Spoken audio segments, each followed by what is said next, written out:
ஒரு ஊர்ல ஒரு ராஜா இருந்தாராம். ஏன் ஊர்னா ராஜா மட்டும்தான் இருக்கணுமா? ராணி இருக்க கூடாதா?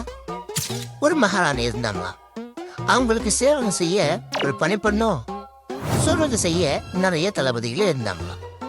நாட்டு மக்களை பத்தி அந்த மகாராணி யோசிச்சுட்டு இருந்தப்போ அந்த பணிப்பெண் முட்டிஞ்ச வர பொக்கிஷத்துல இருந்த செல்வத்தை சுரண்டிட்டே இருந்தாங்களா.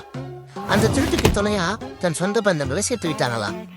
இதுக்கு நடுவுல தளபதிகள் இந்த போர்வையில சில துரோகிகள் எதிர் நாட்டு மன்னர் கூட கூட்டு சேர்ந்துக்கிட்டு சொந்த நாட்டையே கூறு போட்டு வித்துக்கிட்டு இருந்தாங்களாம். ஒரு அந்த மகாராணி உடம்பு சரியில்லாம காலமாக அது வரைக்கும் பணிப்பெண்ணா இருந்தவங்க தன்னையே மகாராணி நினைச்சுக்கிட்டு அரசாட்சி செய்யலாம ஆசைப்பட்டாங்களாம். கூட இருந்த துரோகிங்க கூட்டம் அதுக்கு ஒத்து உதிச்சா.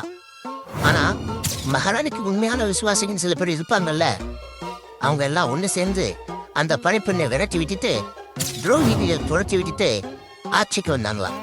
அப்ப நடந்து போர்ல துரோகிங்க செஞ்ச சூழ்ச்சியால விசுவாசிகள் பட தோத்து போனாலும் மகாராணியோட நாட்டை மீட்கணும்னு போராடினாங்களாம்.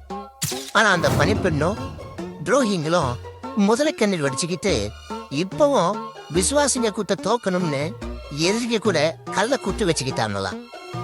என் ஆயுசுக்கு பின்னாடி இந்த நாடு சுபிட்சமா இருக்கணும்னு கனவு கண்ட மகாராணிய வார்த்தைய காப்பாத்த போராடுற விசுவாசிங்க ஒரு பக்கம், எதிரிகள் கூட கூட்டு சேர்ந்துகிட்ட துரோக கூட்டம் ஒரு பக்கம்.